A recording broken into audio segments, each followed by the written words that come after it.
Ողջույններ բոլորիդ։ Այսօր ձեզ ներկայացնելու եմ իմ վերջին, այսինքն երրորդ արդեն բյուժ դե նոելը։ Այս անգամ բավականին գուրման տարբերակ է։ Համոզված եմ շատ շատերը եք հավանելու այս տարբերակը։ Այնպես որ եկեք ժամանակ չկորցնենք ու միանգամից ձեզ ցույց տամ։ Արդեն տեսքից հասկացաք չէ ինչքան ինքը գուրման է։ Այս ռոշեր գլազուրը որ արված է, արդեն իսկ ամեն ինչի մասին խոսում եմ։ Եթե նկատեցիք գետնանուշներ են վրան, ուրեմն ինչ է կարող է լինել։ Շատերը երևի արդեն ճիշտ գուշակեցիք, այո, բյուժ դե նոել է, շոկոլադ, կարամել, գետնանուշ, այսպես ասած, ալյա սնիկերս ու ես ձեզ ասեմ որ սա շատ համեղ է, որովհետև այո, բյուժ դե նոելի տեսքով առաջին անգամ եմ պատրաստում, բայց այս խմորեղենը ես շատ եմ պատրաստում ու ճիշտ ասած բոլորը շատ են հավանում։ Կարծում եմ դուք էլ կհավանեք, այնպես որ եկեք միանգամից կտրենք ու կբացատրեմ թե մեջը ինչ կա ու կփորձեմ։ Ուզում եմ ձեզ այսպես ցույց տալ տեսքը, հələ մի հատ նայեք ինչքան սիրուն է։ Իդեպ սա գետնանուշի պրալինե է բնականաբար տնական պատրաստված։ Ուրեմն կտրեցիք։ Փոքրիկ խորհուրդ, ինչպես գեղեցիկ կտրել, ուրեմն առաջինը դանակը պետք է տաք հացնել եւ ամեն կտրել կտրելից հետո մաքրել, հատկապես եթե գլասաժը, այդ գլազուրը ռոշեր տարբերակն է, անպայման պետք է տաք հացնել, բայց դրամների դեպքում էլ է այդպես։ Ու ամենակարևորը, խնդրում եմ ձեր խմորեղենը սառնանից հանեք, ձեր փորձելուց գոնե 20 րոպեից կես ժամ առաջ այդպես ավելի համեղ կլինի։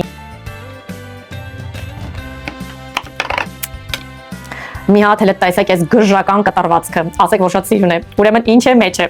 Կողքերի այս հատվածում եւ տակը խրխրթիկ շերտը գետնանուշով, շատ լավ շոկոլադե փափուկ բիսկվիտ հարուստ շոկոլադով։ Գետնանուշ, գետնանուշի պրալինե, բավականին հաստ շերտ կարամել է, վանիլային, կրկին մեր շատ սիրելի շոկոլադե բիսկվիտը եւ շոկոլադե մուս ու ասեմ սա սև շոկոլադով մուս է եւ հատուկ եմ հենց այդպես անում, որպեսզի քաղցրը հավասարեցնի, որովհետեւ կարամելը պրալինեն արդեն քաղցր են եւ պետք է ամեն ինչը բալանսի բերել ու հավաստիացնում եմ, որ բերում է բալանսի եւ շատ համեղ է լինում։ Ահա կտորը փոքրացրեցի, այսպեսին, որպեսզի կարողանամ կտրել եւ ուտել։ Հիմա ես այսպես ձեզ համար կվերցնեմ, կփորձեմ վերցնել բոլոր շերտերից, որ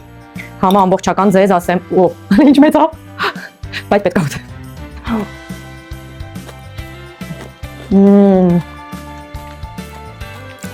Չեք պատկերացնի ինչքան համեղ է, ուղղակի չեք պատկերացնում, պետք է անպայման փորձեք, որ հասկանաք։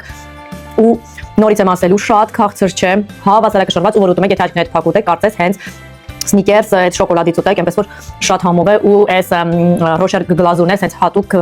պեպսի այսպես ասած հաղորդում իսկ պրալինեն եւ խրխրթիկ շերտը հատուկ խրխրթիկություն են տալիս, որը շատ կարևոր է խմորեղենի մեջ, որովհետեւ ես սիրում եմ որ խմորեղենը լինում է եւ փափուկ եւ հալվող եւ խրխրթիկ շերտ է ունենում եւ բալանսավորված, այնպես որ ես վերջացրեցի այս տարվա իմ բյուժ դե նոելներին ձեզ ներկայացնել, որովհետեւ էլի համով բաներ ունենք փորձելու, այնպես որ դուք էլ պատրաստեք, դուք էլ փորձեք եւ Ֆրանսիա լինելու դեպքում անպայման բաց չթողնեք փորձել բյուժ դե նոել, սա ֆրանսիական, այսպես ասած, կուլտուրայի մեծ կարևոր մասն է կազմում, այնպես որ պաչիկ եմ անում ձեզ, լավ մնացեք եւ տոները վայելեք։